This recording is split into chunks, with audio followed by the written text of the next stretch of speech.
नमस्कार दोस्तों। फिलिस्तीन की जमीन पर कब्जा करके बैठे इजराइल के पास गोले बारूद की कमी हो गई है। इजराइल में रखा गोला बारूद अमेरिका ने यूक्रेन भेज दिया, तो इजराइल कैसे फंस गया है?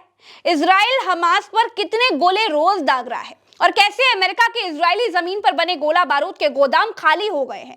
कैसे इजराइल अमेरिका के दम पर कागज का शेर बना हुआ है और कैसे इजराइल पर फिलिस्तीन के सपोर्ट में एक और मुस्लिम देश ने आक्रमण कर दिया है, आज ये सब कुछ डिटेल में समझेंगे।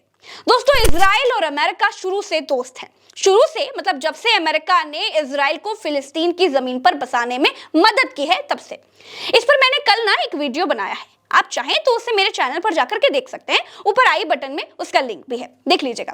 तो ये अमेरिका और इजराइल की ये दोस्ती इसलिए है क्योंकि अमेरिका को अरब देशों के बीच एक प्यादे की जरूरत थी, लेकिन अब हालत ये हो गई है कि इजराइल के पास हमास से लड़ने के लिए गोला बारूद की कमी हो गई है। क्योंकि मसला ये हो गया है कि अमेरिका ने इजराइल में रखा अपना सारा गोला बारूद भेज दिया है यूक्रेन।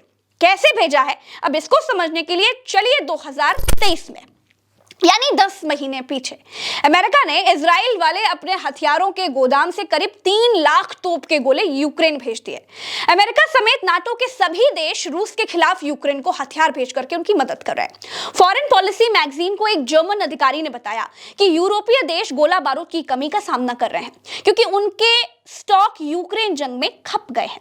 सभी नाटो देश मिलकर भी उतना गोला नहीं तैयार कर पा रहे हैं जितनी यूक्रेन को जरूरत है। इसे यूक्रेनी सांसद अलेक्जेंड्रा उस्तिनोवा के एक बयान से समझा जा सकता है। उन्होंने कहा था, सीएनएन को एक इंटरव्यू में कहा था कि हमारी सेना हर रोज 10,000 से अधिक गोले दागने की क्षमता रखती है, जबकि गोले की कमी की वजह से हमारी सेना सिर्फ 6,000 गोले दाग पा रही है। मतलब महीने में 1,80,000 तोप के गोलों की जरूरत तो सिर्फ यूक्रेन को है। तो फिर इजराइल के लिए गोला बारूद कैसे बनेगा, वो भी तब जब इजराइल ने गाजा पट्टी को बर्बाद करने की कसम ही खा ली है। तोप के गोलों की कमी की बात पर अमेरिका ने सितंबर में कहा था कि तोप के गोले बनाने की क्षमता को तेजी से और बढ़ाया जा रहा है।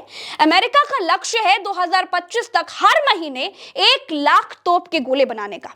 साफ है कि यूक्रेन हर महीने जितने गोले दाग रहा है उससे 80,000 कम गोले अमेरिका बना पा रहा है। हमास और इजराइल जंग के बीच अगर अमेरिका गोला बारूद की सप्लाई यूक्रेन को जारी रखता है तो इससे इजराइल की सेना के लिए परेशानी बढ़ सकती है। और बड़ी बात यह है कि इजराइल गोला बारूद के लिए पूरी तरह से अमेरिका पर ही निर्भर है।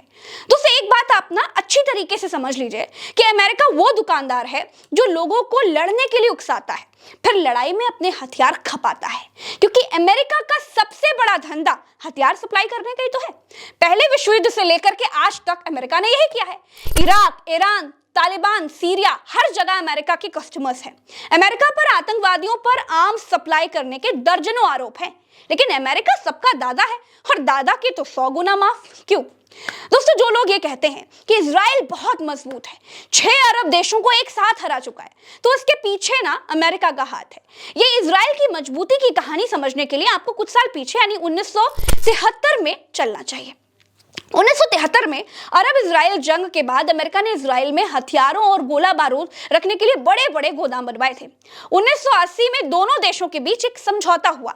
इस समझौते के बाद अमेरिका को इजराइल में हथियार रखने के लिए कानूनी वैधता मिल गई थी। अब इन गोदामों में अमेरिकी सेना के टैंक और बख्तरबंद गाड़ियां भी रखी गई। साल 2000 के बाद से अमेरिका के थल सेना, नौसेना, वायुसेना से जुड़े हर तरह के हथियार इजराइल के सैन्य अड्डों में रखा जाने लगा और इसका मकसद सिर्फ मिडिल ईस्ट में इजराइल को मजबूती देना था और अरब देशों पर अपनी ठसक दिखाना था। न्यूयॉर्क टाइम्स की खबर के मुताबिक एक समझौते के जरिए संकट की स्थिति में इजराइल को उसके देश में मौजूद अमेरिकी हथियारों को इस्तेमाल करने का अधिकार भी दिया गया। अब क्या होता है कि जब भी हमास या फिलिस्तीन इजराइल को आंख दिखाते हैं, इजराइल अमेरिकी हथियारों के गोदामों से हथियार निकालकर फिलिस्तीन को दौड़ा लेता है। लेकिन इस बार स्थिति बदल गई है, क्योंकि हुआ यह है दोस्तों कि कुछ महीने पहले रूस और यूक्रेन का युद्ध शुरू हो गया। अमेरिका ने इजराइल में रखा अपना ज्यादातर गोला बारूद भेज दिया है यूक्रेन। अब अचानक इजराइल को भी गोला बारूद की जरूरत पड़ गई। इजराइल में अमेरिका के हथियारों के गोदाम खाली हैं।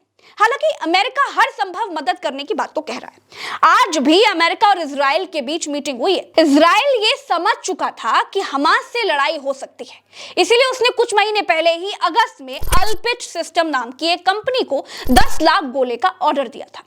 हालांकि इस ऑर्डर की सप्लाई 2024 से पहले होना बड़ी मुश्किल है।